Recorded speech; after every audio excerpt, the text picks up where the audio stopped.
AI. So AI now is the new boogeyman in movies. We're seeing it in things like the new Mission Impossible movie that was just released. It's popping up in a bunch of other things. So the whole thing with AI, obviously, that was one of the things with the writer strike and the actor strike that's going on. They want to make sure that people are compensated sufficiently in lieu of AI being part of their creative process.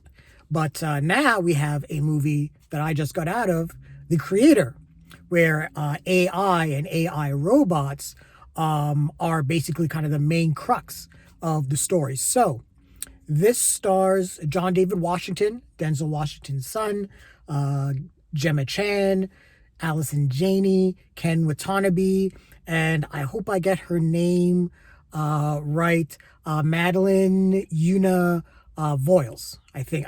Hopefully I got that right. Anyways, this takes place in the distant future.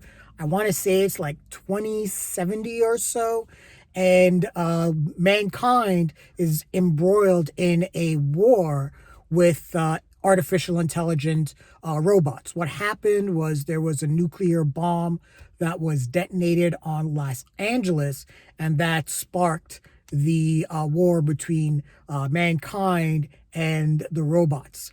Now, this is being led by the U.S. Army, and in this future, it definitely seems like the U.S. Army is an authoritarian government, and they just willy nilly they kill a fuck ton of people. Let's just say that.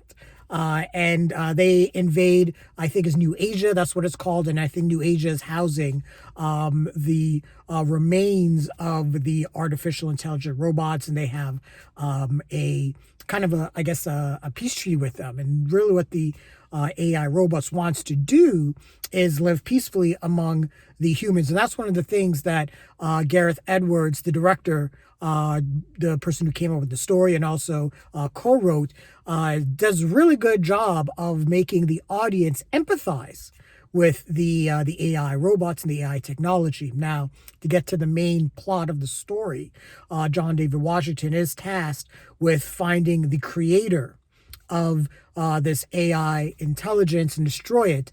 And also, the creator has created a weapon that could destroy all of mankind, or at least that's what we are told. When John David Washington finds this weapon, it is in the form of a robotic child. And then there's, the whole issue of, will John David Washington destroy this child, or how is he going to protect this child, and how is everything going to play out? Now, this movie wears a lot of influences on its sleeve.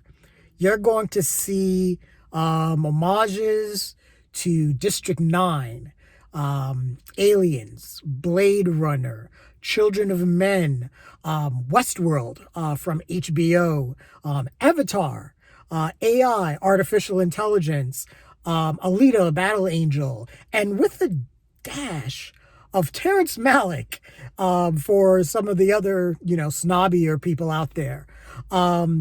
But this is a beautiful movie to look at, first of all. I saw this in IMAX. The director of photography, whoever worked on that, did a fantastic job framing everything. Gareth Edwards himself has a great eye. The movie sounds great. The production design is awesome. I love science fiction stories that feel lived in. I've always said that before in the past, and this movie here, The Creator, is no different.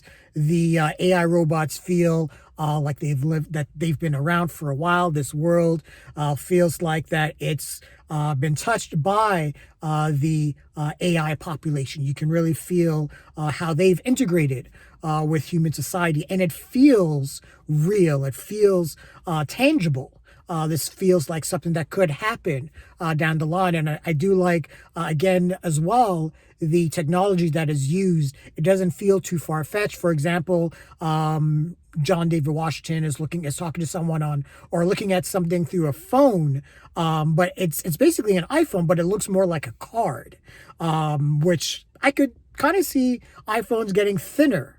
So that's something that's really cool too. The budget for this movie was only $80 million.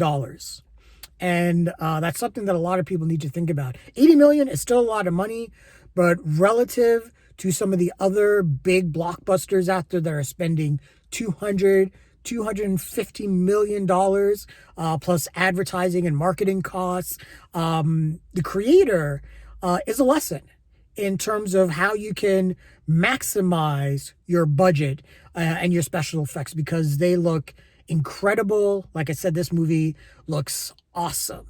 Now to the acting, it's really good.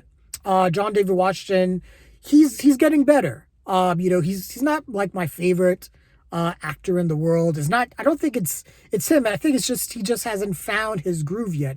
And here he feels a little bit more of a real character as compared to maybe someone when he played the character in Tenet, for example.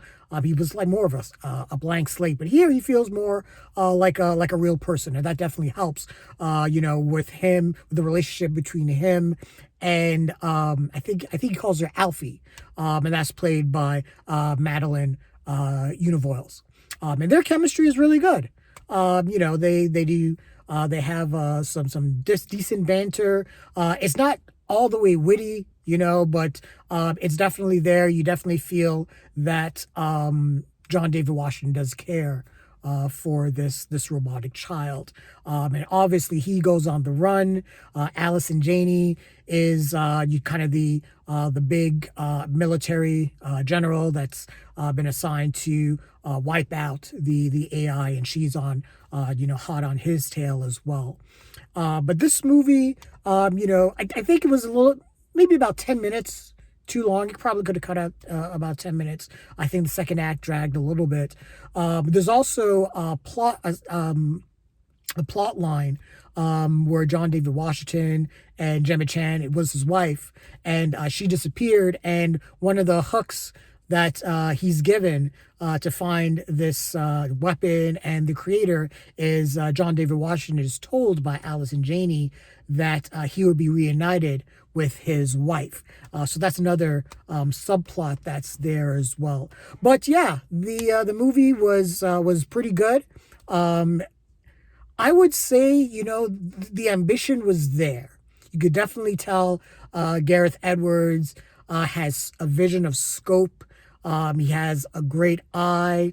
He did Godzilla 2014 and Rogue One. And Rogue One almost unanimously across the board is most people's one of their favorite Star Wars movies, or at least in terms of the newer Star Wars movies, a lot of people consider Rogue One their favorite. So he definitely knows what he's doing. And like I said, the ambition is there. And I think, probably what hurt the movie the most is just the pedestrian nature of the plot. We've already seen things like The Mandalorian, Children of Men, The Last of Us, where we have someone caring for a child and having to take them across, a certain distance, or they have to make it to a certain goal. They're on a quest or whatever. So, I've seen that plot before, so that feels a little pedestrian. So that, kind of hurt it a little bit. But overall, though, it's a decent story. Again, it looks fantastic. Sounds amazing.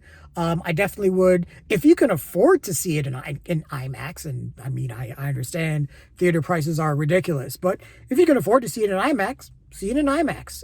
It's definitely worth it to see it for, in that regards. But yeah, I definitely think this was a pretty good movie. I would definitely recommend to check it out. But yeah, those are my immediate thoughts on the creator. What do you think if you've seen it? Definitely share your thoughts and leave a comment, like the video, subscribe to the channel, hit that bell icon for notifications as well. Take care.